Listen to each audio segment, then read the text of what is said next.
All right, the first thing you do is wash your jars and rings. These are brand new, but I still wash everything. So now I've got to heat them up while I get the jelly ready. All right, you guys, it's time to make the dandelion jelly. So the first thing we have to do is open our dandelions. Now these stayed in just a little longer than I would normally leave them. I cannot even get it open. It's self-sealed. Hold on. Don't bend it if it's a good top. Well, we will see what happens. Okay. All right, so we got to open, and then we got to strain our dandelions out.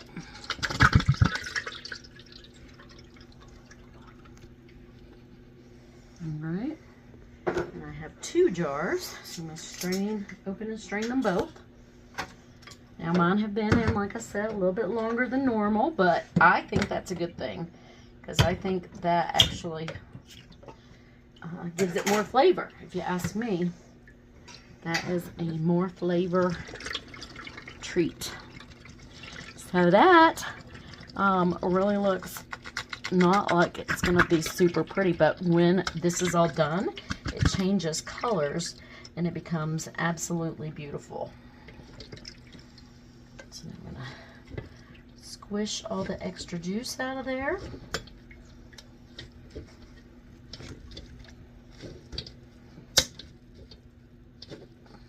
What was that noise? I don't know, it sounded like I broke something, didn't it? All right. And there's what we're going to start with. We'll be back in a minute. Okay, to make dandelion jelly, you need this. And I know it doesn't look really appealing. Of course, it's in orange right now, but it's going to look way yellower. Now, some people use yellow food coloring. I do not. I don't think it's necessary. So I'm going to need my measuring cup. I'm going to need my lemon juice. I'm going to need my sugar. And I'm going to need the pink pack of Suregel. So the first thing I'm going to do is pour 4 cups of the dandelion juice into my container. Be right back. Okay, so I put my 4 cups of dandelion juice or tea in here, and I've put 2 teaspoons of the lemon juice. You have to have the lemon juice because you have to increase the acidity for this to be shelf stable. Then the next thing I'm going to do is add my pack. Well, I'm going to try. It's hard to do this one-handed. To add my pack of pectin.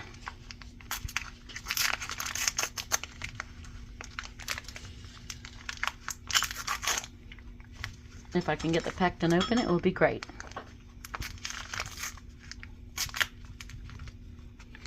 Okay, so I'm going to pour in my pack of the low sugar, the pink Suregel. I have learned, and we shall find out because this is my first time using the pink, that it sets way easier and I don't have to reprocess it, hopefully, if I use the pink pectin. Okay, because it's the low sugar pectin. That way I can use just 4 cups of sugar as well. So what I'm going to do is I'm going to bring this all to a full roiling boil. And I'm going to roiling boil it. I'm going to boil it at roil it.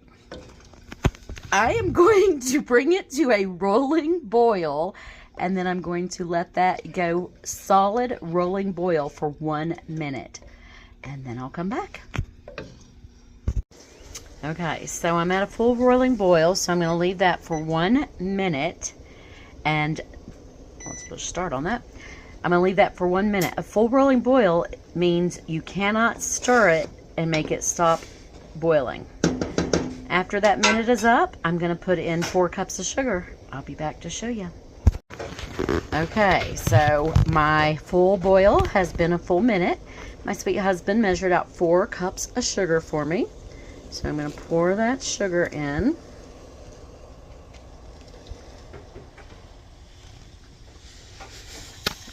Seems like a lot of sugar, right? All right, and then we're going to mix all that sugar in, let it dissolve.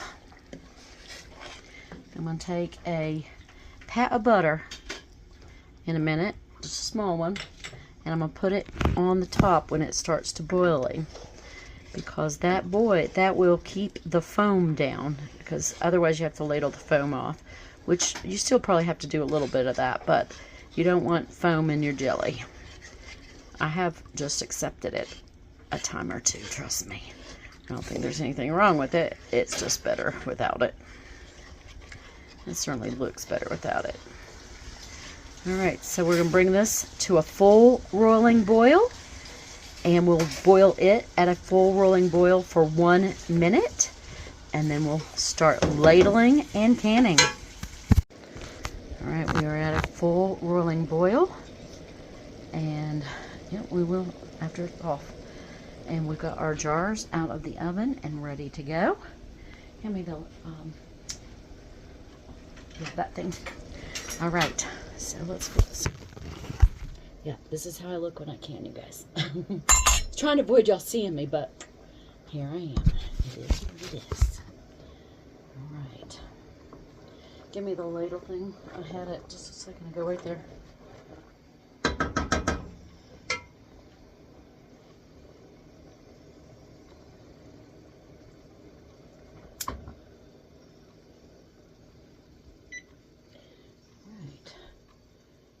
Skim that foam, because it still has a little bit of foam.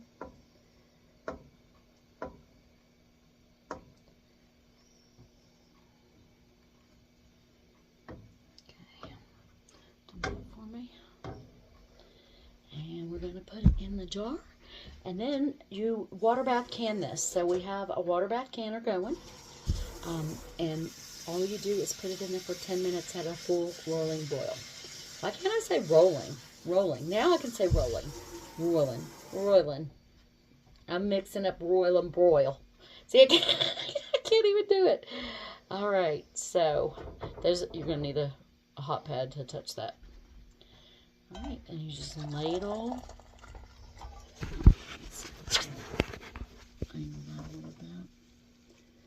You just ladle your jelly right into your jar. I have no idea how many this is going to make. This is 4 cups of dandelion tea, 4 cups of sugar, 2 tablespoons, or is it teaspoons, one or the other, I can't remember right this second, of lemon juice, and 1 box of pink Suregel pectin.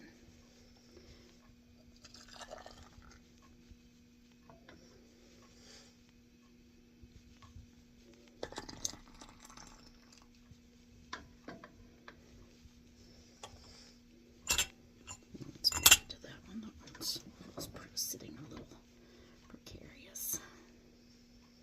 And I'm doing this with one hand. So.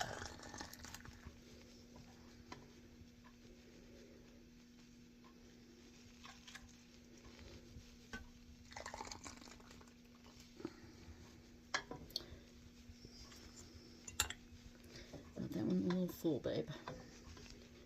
We'll need a spoon in a minute so we can take some out of one and put it into another that perhaps I did not get enough into.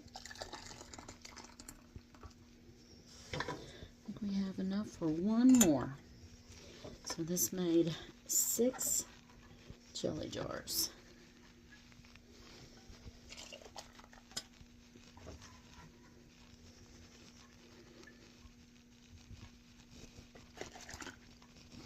To do this with one hand, y'all. Right. Now we have a little bit of extra, so what we're going to do is we're going to take that and we're going to pour it into another one of these jars. So I'm going to go ahead and pour the whole thing. And we'll put that right into our fridge. Well, we'll let it cool first. And then where's the other one? Neither. Right there, right beside you.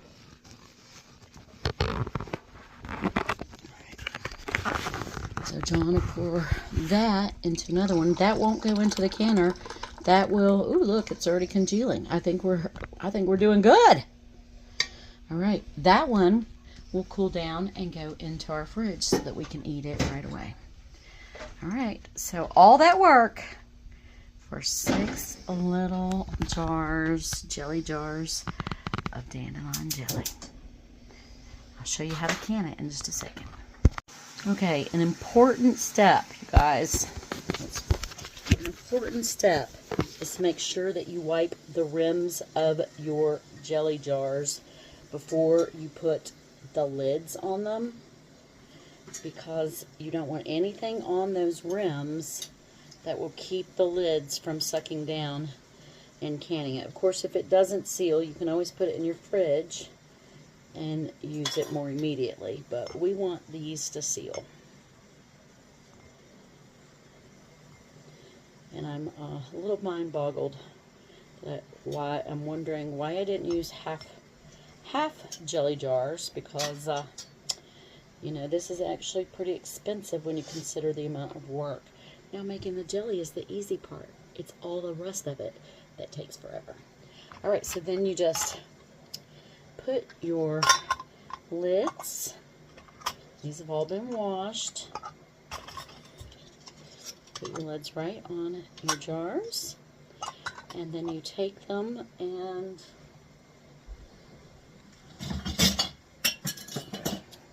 put your rings on them. And you only do the rings finger tight. You do not squish it down. You don't want to do that. You only want them to be finger tight. And yes, those get hot. John debates whether it's his finger tight or my finger tight. Oh, hot, baby, hot, hot. Of course, that did just come out of boiling. All right. And then John here is going to take these and he's going to put it into the canner that I think he put too much water in. But if he did, we'll just take some out. All right. Yeah, that's what, well, we'll see. All right, so we have this handy dandy tool. Wait for this to warm up a little bit. That's cool down a little Okay, bit. well, we'll come back. All right, so John has this handy dandy tool that we can pick this up and we can put it right into the canner. All right, so he's going to put all those in the canner, and then we're going to turn it up and we're going to let it heavy boil for 10 minutes. I'll be back to show you when we pull it out. Yeah, it didn't have a lid. A ring. It's very important to make sure you put rings on all of them.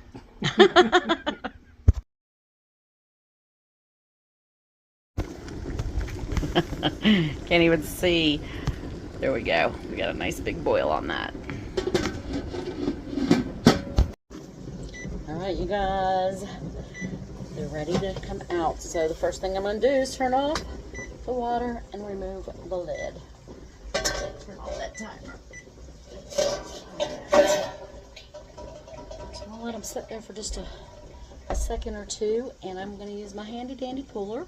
If you guys, you can can in any kind of big can as long as you have an inch headspace over your canning for water bath canning.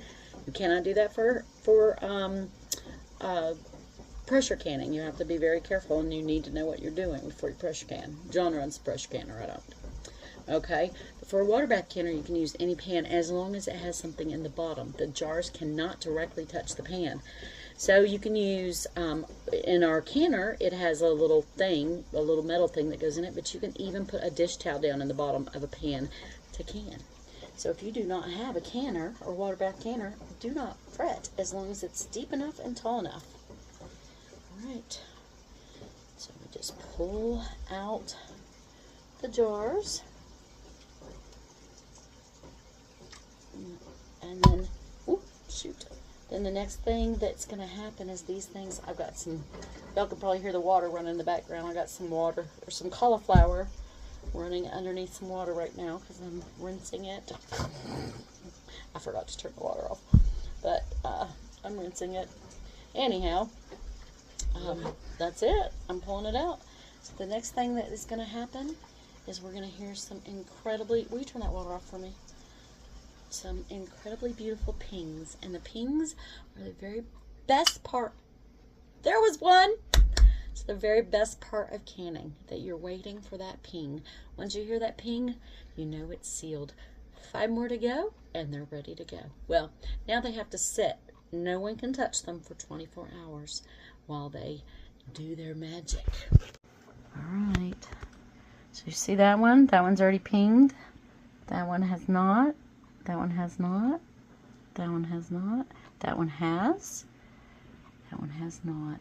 See the little indentation there? That means it's sealed. And that non-indentation means it's not. So, yay! Those are done. Now for some roasted cauliflower.